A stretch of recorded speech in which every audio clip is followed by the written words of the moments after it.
2025. I hope you're having a wonderful time, doing good things and doing well wherever you are, whatever time it is where you are. So, the news, which is actually rather significant, is that the Israelis and Hamas apparently have agreed in their negotiations at Sharm el Sheikh in Egypt to end the war. It's not a done deal yet. Phase one is releasing the hostages, and then the Israeli army will withdraw to their first line of withdrawal that they've agreed to in Gaza. And after that, there'll be an exchange. The exchange will be complete where, after the hostages are all home, then Israel will release something like 150 prisoners.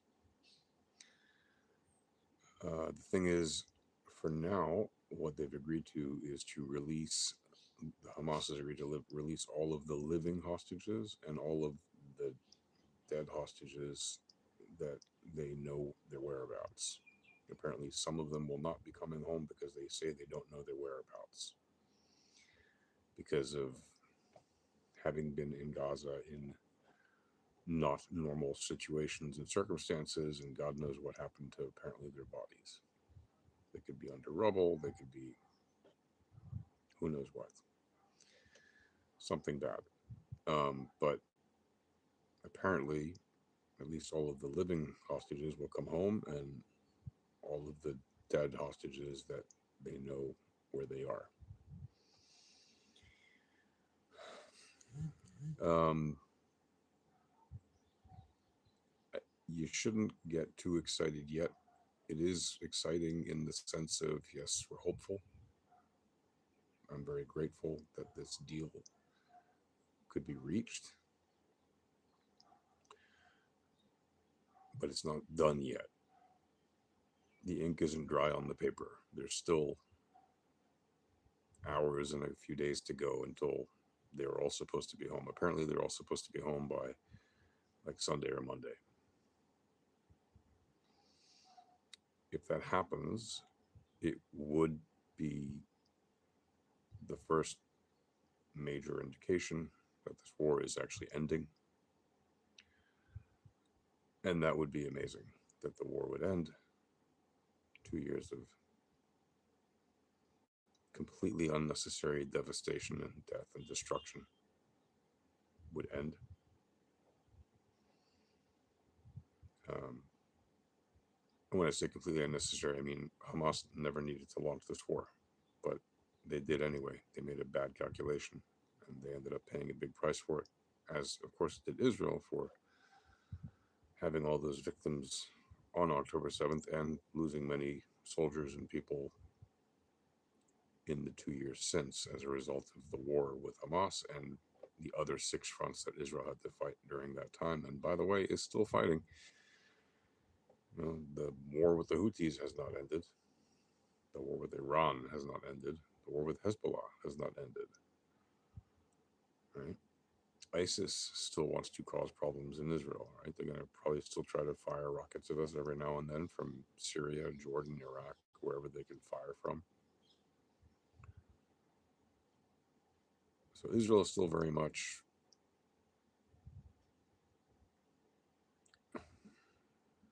in a situation where it needs to be on guard. And yes, we're excited and hopeful that the prisoners will be, uh, well, first that the hostages will be home, then that the prisoners, when they're going back to Gaza or wherever they were from, will be allowed to go about their lives and hopefully not engage in terror again, because if they do, then obviously the IDF will have to do whatever it has to do. Israel will have to do whatever it has to do. These people will have amnesty from here on out for the things that happened between October 7th and today. But they don't get amnesty for future crimes, because why should they? So hopefully we won't have to arrest any of these people again, because that would mean that they're not engaging in terror anymore. But we all remember what happened the last time Israel released thousand prisoners for one Israeli hostage, Gilad Shalit. Yahya Sinwar was one of those 1,000 people, and he went on to be the architect and leader who initiated the October 7th attacks. So, for now, though, it is an incredible achievement, at least on paper, and I hope it does bring the end to this war. I thank Donald Trump, President Trump, thank you for doing this amazing thing. Uh, like I've always said, you can get unexpectedly good results from unexpected places.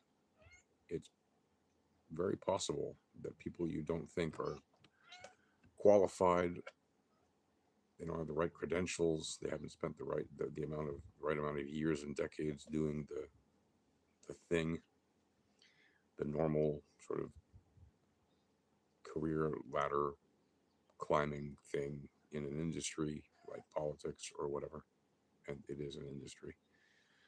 Um, in order to get results that are actually better than you'd think, right? Like it's possible that you get unusually good results from people you wouldn't think is qualified to do the thing at all.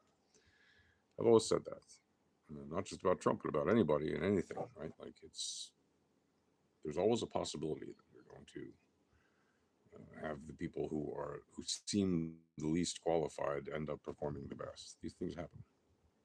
It's happened many times in history, in many different areas, right?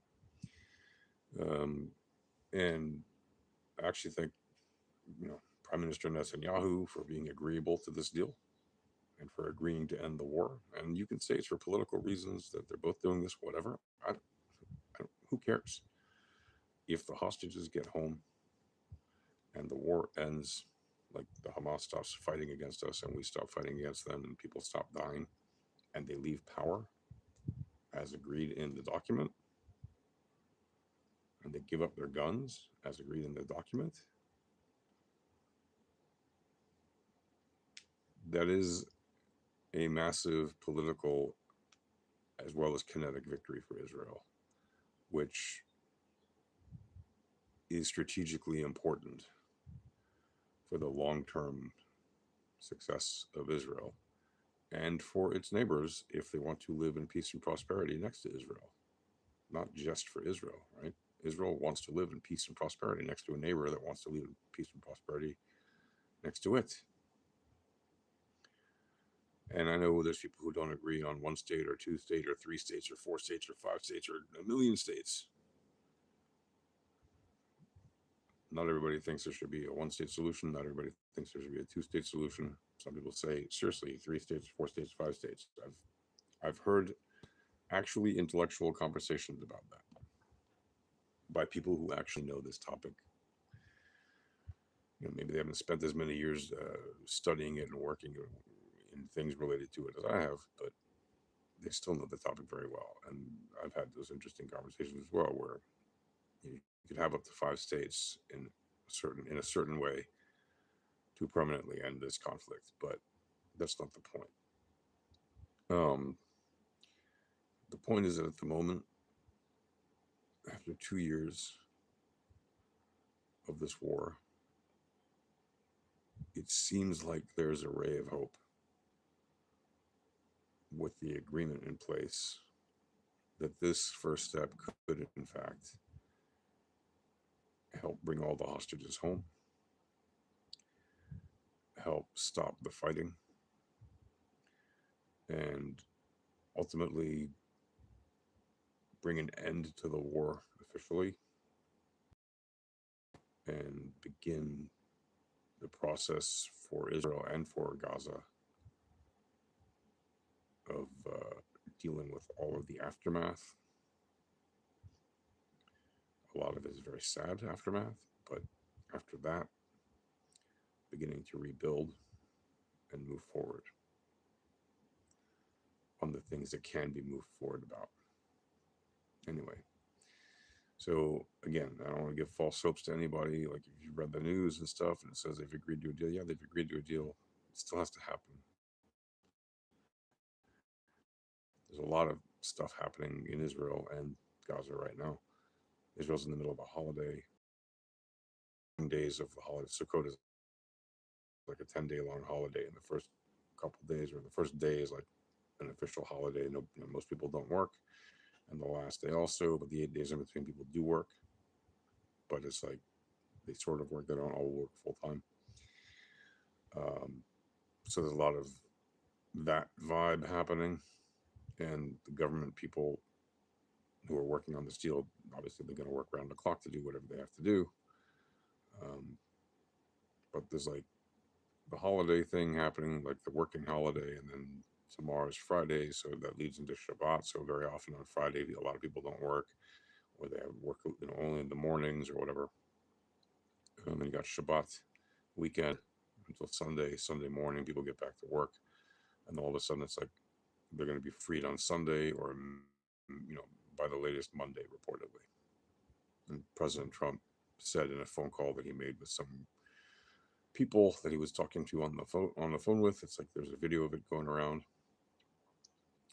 and he was saying that they would all be back by Monday, and people were celebrating and happy, you know, about it, understandably, as they ought to be. I'm just saying, don't count your chickens before they hatch. I don't trust Hamas as far as I can spit, right? But if we have a deal, then Israel should do its best to honor that deal and expect Hamas to do so. But if this does happen, it is a remarkable achievement of diplomacy. Like remarkable, okay? That Trump and his team would be able to actually organize a real end to a war with so many positive points in the plan in terms of long-term strategic outlook. This could, cautiously optimistic here, this could begin the process of an actual road to peace between Israel and the Palestinians, like to real peace. It's many years away, I still think.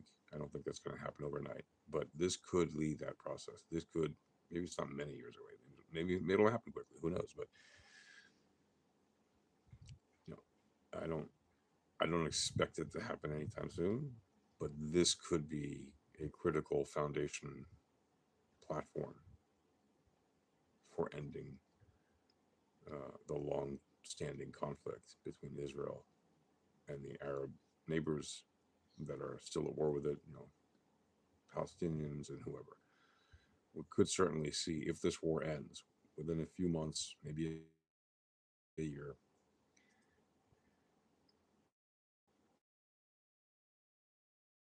Saudi Arabia join the Abraham Accords. We could see other countries join the Abraham Accords, maybe even Qatar, which would be amazing because Qatar funds Hamas. So if they would just shift their gears and make peace with a country that it is not at peace with officially, it would be an amazing accomplishment. So that's it for now. That's what I have to say. I wish you guys all the best. I hope everybody has a healthy, happy, prosperous, peaceful day. And I hope you're doing good and doing well wherever you are. Till the next one, take care. Shalom.